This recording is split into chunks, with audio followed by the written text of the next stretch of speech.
अस्सलाम वालेकुम जी। इस वक्त मैं एफबीआर में मौजूद हूँ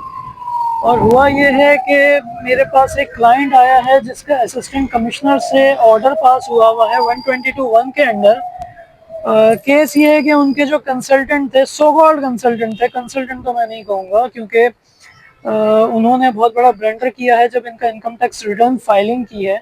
तो इनका फर्स्ट इनकम टैक्स रिटर्न जो फाइल हुआ था उसमें ये हुआ था कि जो वेल्थ को जब हम रिकनसाइल करते हैं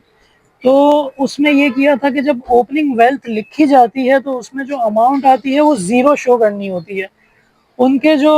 जिन्होंने रिटर्न फाइल किया था उन्होंने ये किया कि उसकी जो अमाउंट में जो अमाउंट उन्होंने ओपनिंग वेल्थ की लिखी वो वेल्थ को रिकनसाइल करके जो बैलेंसिंग फिगर आई वो फिगर उन्होंने इनके ओपनिंग वेल्थ में डाल दी। अब जब वो फिगर ये इनके ओपनिंग वेल्थ में डाली तो वेल्थ रिकनसाइल हो गई, मगर इनको ये नहीं पता था कि जो जब ओपनिंग वेल्थ में जो फिगर आती है उसमें फिर ये लोग नोटिस इशू करते हैं, जबकि हमेशा जब पहला रिटर्न फाइल किया जाता है तो ओपनिंग वेल्थ हमेशा ज़ीरो रखी जाती है।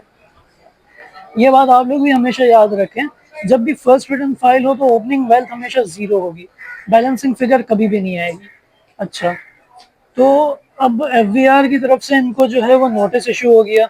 कि ये जो आपने ओपनिंग वेल्थ में जो फिगर ली है, जो फिगर दिखाई है, उसकी ज़रा रिकन्सिलिएशन बताएं कि ये कहाँ से पैसे आए हैं आपके पास।